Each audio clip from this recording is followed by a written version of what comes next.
Hello, this is Ken Chiarelli from Christians United to Fight Back. I want to talk to you about some visions and pictures I've been getting from the Lord about things that have happened and are about to happen. Listen, a most powerful prophetic word, and I hope you take it and chew on it and think about what I'm saying.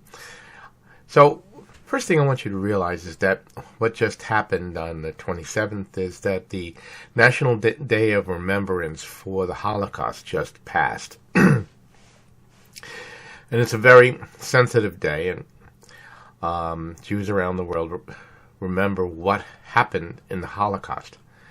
Now, I've heard the story of the Holocaust. On my side of the family, I'm Jewish. And we don't forget. But more and more, the Polish government is trying to push, saying that it is not the Polish Auschwitz, it's something else, and they're trying to make people forget. It's also interesting that we just passed the 20th anniversary of 9/11, and more it's starting to fade away.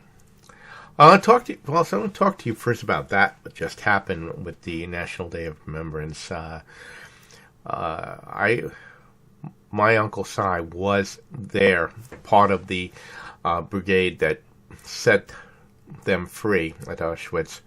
And the story is when he told us about it.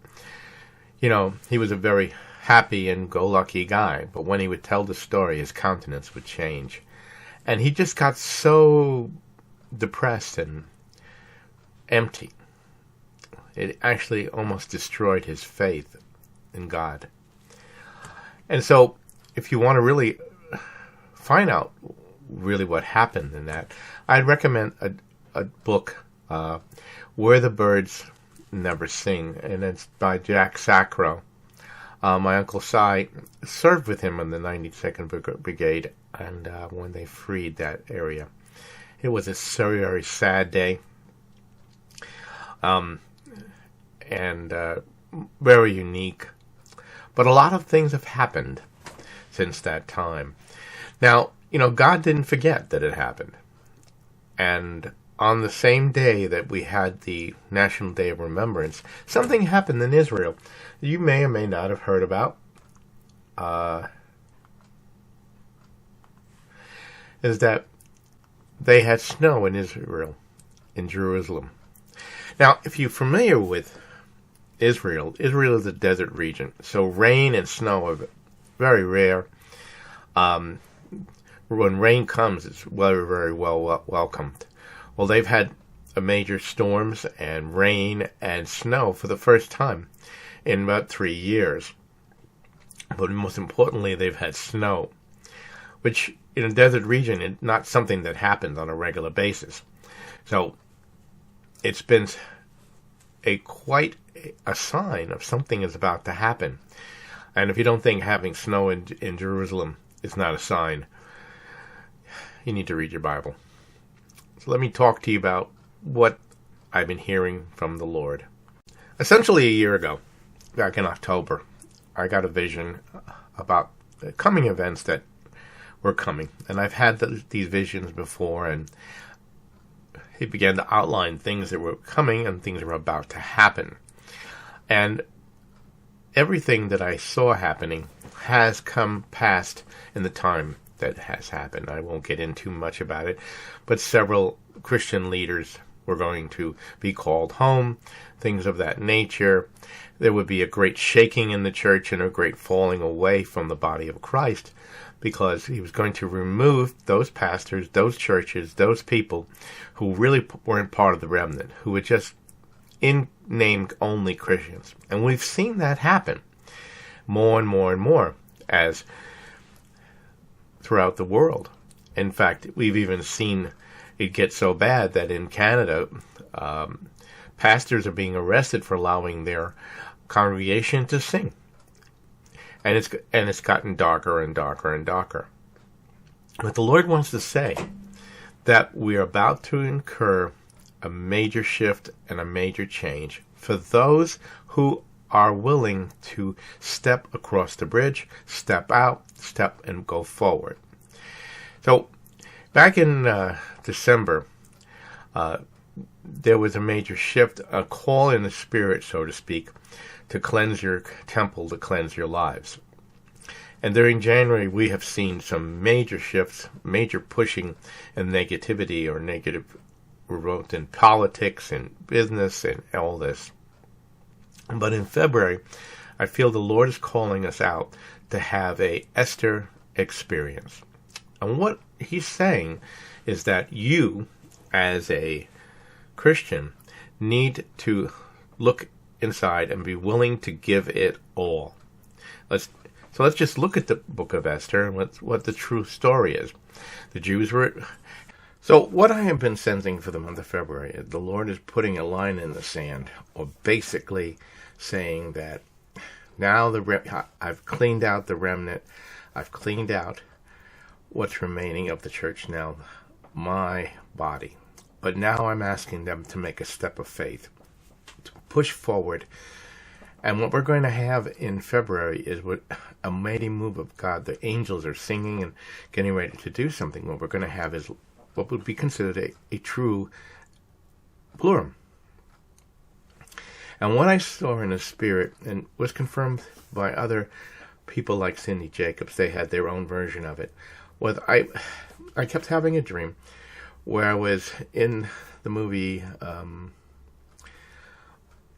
Search for the Holy Grail. And there's a scene in the movie where he has to make a step of faith. He's looking at a camera and he looks at the other side. That's where he has to get. But it's just a straight drop, thousands of feet, if he steps out. So he takes a step of faith, and when he puts his foot out, he realizes there's a ledge there that cannot be seen. And as he steps out, he begins to go and cross over into the other part.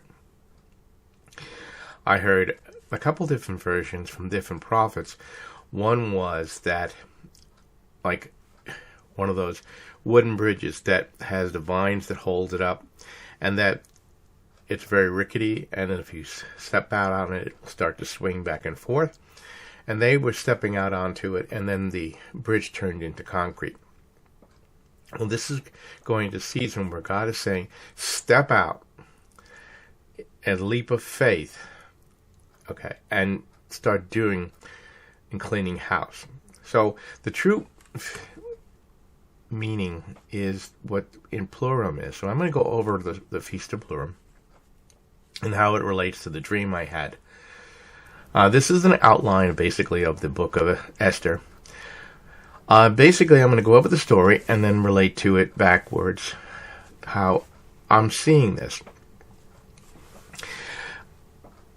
God is basically saying, it's time to be all in. You're either in all the way or you're out. And that's what the book of Esther is about. Now, the story starts off with King Xerxes. He has a giant banquet for several days, and he calls for his queen to come because he wants to show her off. She refuses to come. They decide to dispose of her, and she's no longer the queen. So they have to pick up a new queen. So the word goes out to go out and get the most beautiful women in the kingdom, bring them to his harem, and then each one would have a night with the king, and he would choose the new queen. And one of them was Esther. So basically what we have in this story is you have four major characters. You have the king, you have Haman, which is hated by the Jews, you have Esther, and Mordecai, which is her cousin, who's been taking care of her. Now, she has her night with the king, and she becomes the queen. Now, all this time, Mordecai, of course, wants to talk to his cousin, but he's really not allowed to go inside, so he hangs out by the gate. And he overhears several people, two people talking about murdering the king. So he tells Haman that he overheard this. Haman gets promoted to a major position, and that's essentially what's going on. But Jews, as you know, are forbidden to bow to anything but God, and Haman gets very angry about that he won't bow, that Mordecai won't bow to Haman. So he just devises a plot to get rid of Haman, and because he's a Jew, he's going to get rid of all the Jews, and he gets the king to sign an order to have all the Jews killed on a certain day and have all their wealth taken away. Well, Mordecai finds out about it and contacts Esther and says, if you don't do something about this, God will help us and get out of this situation, but you might not survive. So Esther has to figure out how she's going to get to go to see the king. Because unlike today, where, his wife can go see him, unless the king calls for you, if you enter his court, you will be killed. But so Esther says, hey, pray and fast for 3 days before I will, and so will my handmaidens, fast and pray for 3 days. And on the third day, I will devise a plan and go and see the king. Well, as the story goes, she goes on the third day, goes into the court, and the king sees her, lowers his scepter, she goes in, he goes, what troubles you, Esther? What can I do for you? I'll give you up to half my kingdom. And she goes, I want you and Haman to come to a banquet tonight. And he goes, okay. So they go to the banquet, things go well, and he goes, Esther, tell me what's wrong. You're obviously troubled about something. Tell me what's going on. And she goes, come to another banquet with you and Haman, and I will tell you then what's troubling me, and I will put my request. So the king and Haman leave. Haman is all excited.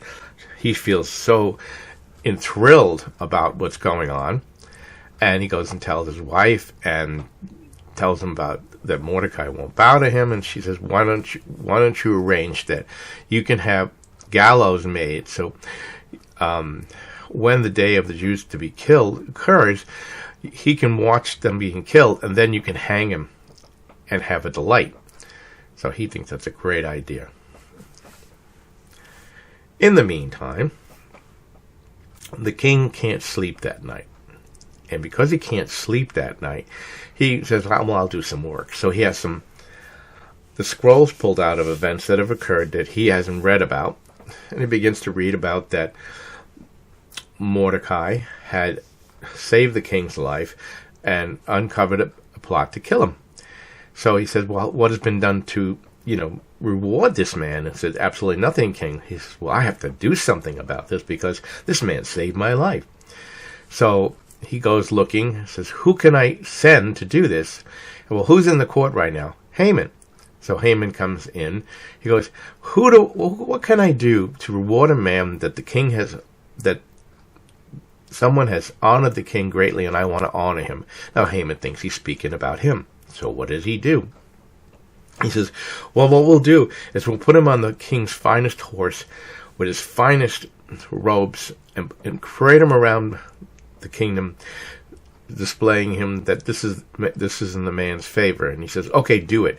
Go take Mordecai, who has saved my life, and do that. And of course, Haman is not very happy about it, very disgusted about the whole situation. But he says, I can't wait for the day I get to hang him.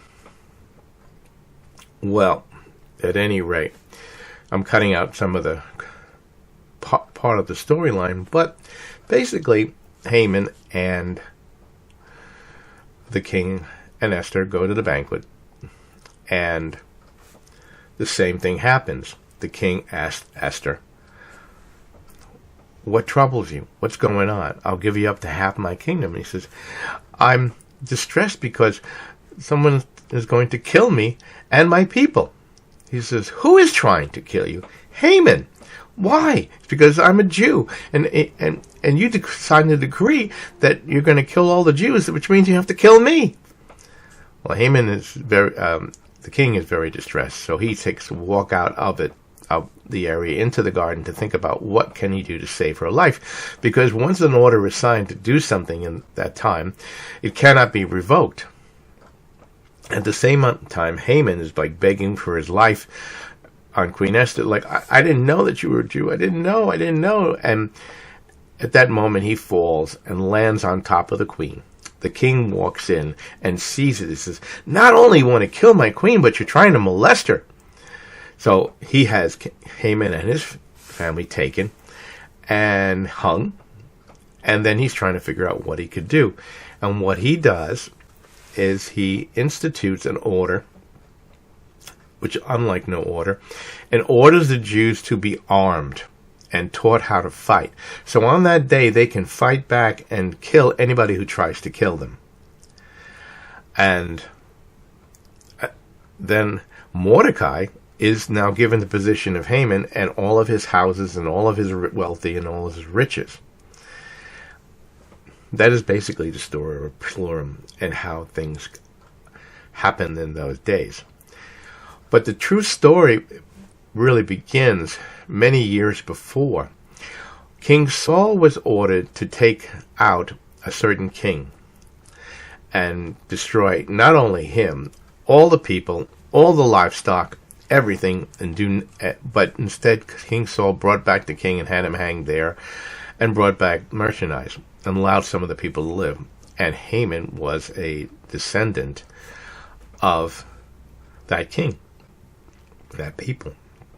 And Esther was a descendant of Saul. So really what this not only was about was that God was getting rid of bad and egg. Totally eliminate. He wanted that king and all his descendants to be totally wiped off the face of the earth. And he finally did it with Esther. And that's what you need to be doing in your life right now. You need to be putting to death everything in your life that is not of God. If you have sin in your life, you need to cleanse it. You need to put it to death. And what God is saying, 3 days of fastings and praying and putting to death yourself so that he can now instill you the gifts that he wants to give you. At any rate, this is Ken Chiarelli out. I hope this has been helpful. I'll be giving you more Bible study, more words of wisdom. Hope you like it. And you have a great day.